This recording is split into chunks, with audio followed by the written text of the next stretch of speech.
Olá, estudantes do curso técnico em guia de turismo aqui do Colégio Estadual Júlia Vanderlei. Eu sou o professor Marcelo e a aula de hoje será sobre patrimônio turístico paranaense no curso de guia de turismo.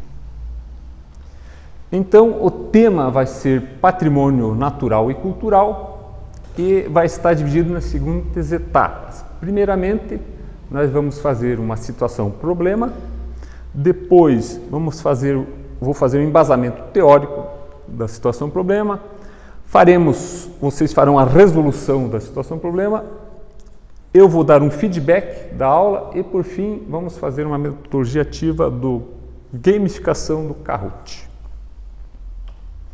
Então, vocês como técnicos em guia de turismo, imaginem vocês estariam passeando lá por Guaraqueçaba e de repente vocês estariam vivenciando uma apresentação do fandango, que é pela comunidade local.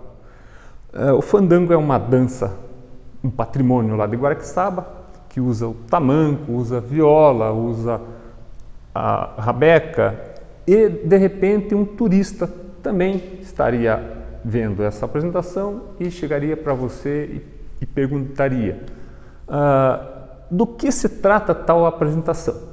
Então, é um turista de fora, de outra região que não conhecia o fandango, faz essa pergunta para você. Então, o que você iria responder? Então, para nós começarmos a estudar o fandango, vamos ver primeiro o que é um patrimônio. Então, a palavra patrimônio, ela vem do latim, patrimônio, e significa uma herança paterna, algo herdado, um bem de família. Já a Constituição Federal de 1988, o artigo 216, ele vai dar um significado mais completo do que é patrimônio, mais abrangente, mais especificado. E essa definição, ela é fundamental para que se construam as leis de preservação de patrimônio. E temos também, relacionados com patrimônio, patrimônio turístico. Qual que seria a diferença entre patrimônio e patrimônio turístico? Basicamente, todo patrimônio turístico é um patrimônio. Então, o patrimônio que permita a visitação de turista é um patrimônio turístico. Então, a classificação de patrimônio ele vai estar dividido em cultural e natural. O que seria um patrimônio natural? Então, patrimônio natural seria tudo aquilo que a natureza construiu, seja que não tenha interferência do homem, uma cachoeira, uma montanha, um bosque, uma floresta. Então, esses são patrimônios naturais. Já o patrimônio cultural, ele é dividido em patrimônio material e imaterial. O que é patrimônio material? Então, patrimônio material é tudo aquilo que é físico, que é concreto. Uma construção, uma casa, um monumento, uma estátua, uma igreja. Então, são patrimônios materiais. E ele pode ser só uma unidade ou um conjunto. Por exemplo, aqui em Curitiba, o Largo da Ordem, o setor histórico, ele tem várias construções que são patrimônios materiais. Já o patrimônio imaterial, ele diz respeito às condições da vida social. Por exemplo, os saberes, os modos de fazer, a dança, a música. Então, no nosso caso, o fandango, que é uma dança, que é um patrimônio, ele é um patrimônio imaterial lá de Guaraqueçaba. E como é feita a preservação de um patrimônio? Então, a preservação de patrimônio é feita através de leis. E essas leis podem ser leis municipais, estaduais e federais. Por exemplo, as cidades podem criar as suas leis municipais de preservação. Curitiba possui, mas muitas cidades do Paraná não têm leis próprias de preservação de patrimônio. Já o Estado possui lei específica de preservação e a Federação também.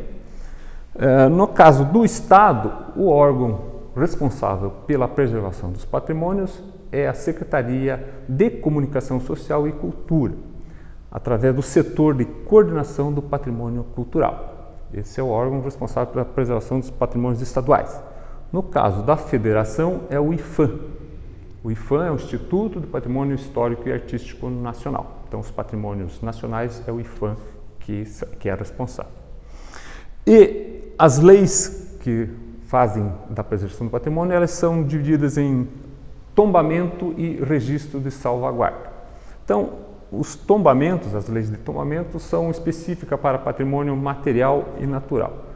Já os registros de salvaguarda são de patrimônios imateriais. Por exemplo, o fandango, que nós estamos conversando, ele é um registro de salvaguarda, está inscrito no livro do IPHAN, no livro 3, que é Livro das Formas de Expressão. Então, quem que poderá requerer o processo de preservação de um patrimônio? Qualquer pessoa pode fazer uma solicitação, protocolar um pedido de preservação, de tombamento de um patrimônio. Um exemplo é o Colégio Estadual do Paraná. O Colégio Estadual do Paraná foram 3 ex-alunas que solicitaram o processo de preservação do patrimônio. O processo foi aprovado e hoje o Colégio Estadual do Paraná é um patrimônio tombado pelo Estado. Nessa foto aqui nós temos a Casa GOM, que é aqui em Curitiba, que é a coordenação do patrimônio cultural. Então, na Casa GOM estão os registros dos patrimônios de todo o estado do Paraná. Então, a Casa GOM também é um patrimônio tombado pelo Estado. Outro exemplo aqui é o Paço da Liberdade. O Paço da Liberdade foi construído em 1916, então ele foi Prefeitura de Curitiba, depois foi Museu Paranaense e hoje o Paço da Liberdade, graças a uma cooperação entre a FEComércio e a Prefeitura de Curitiba, ele é um espaço cultural. O Paço da Liberdade ele tem algumas curiosidades. Ele foi a primeira Prefeitura de Curitiba, nele foi instalado o primeiro elevador de Curitiba, ele é o único patrimônio de Curitiba onde ele é tombado nas 3 esferas de poder, pelo município, pelo Estado e pelo IPHAN. E no seu subsolo foram encontradas as calçadas antigas que havia no mercado municipal anteriormente. Outros exemplos de patrimônio, então aqui como nós já falamos, o Colégio Estadual do Paraná. O Colégio Estadual do Paraná é um patrimônio cultural. Ele não é turístico porque não tem visitação de turistas. Pode vir a ser, se de repente, fora do horário de aula, você levar turistas para conhecer o Colégio do Paraná.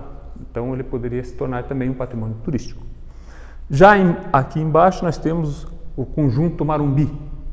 O Marumbi faz parte da Serra do Mar, onde toda a Serra do Mar do litoral do Paraná ele é tombado pelo Estado. Outro exemplo aqui é um painel do Poti Lazaroto, também é tombado pelo Estado. E embaixo aqui são algumas árvores. Essas árvores são 4 árvores que são tombadas pelo Estado. Essas árvores ficam em frente à Secretaria da Cultura.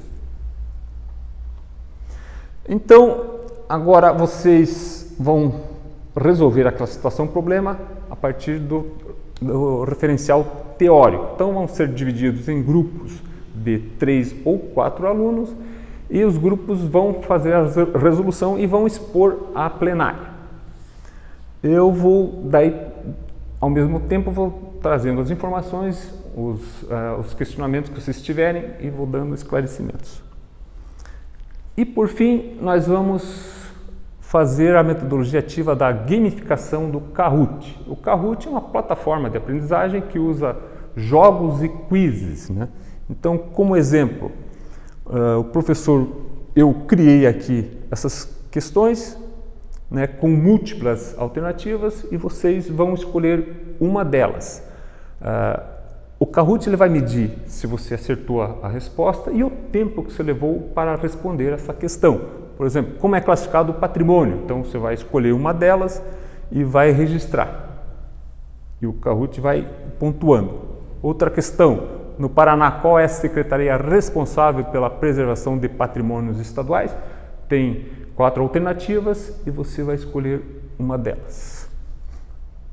Ou também eu fiz aqui essa questão de duas alternativas, verdadeiro ou falso.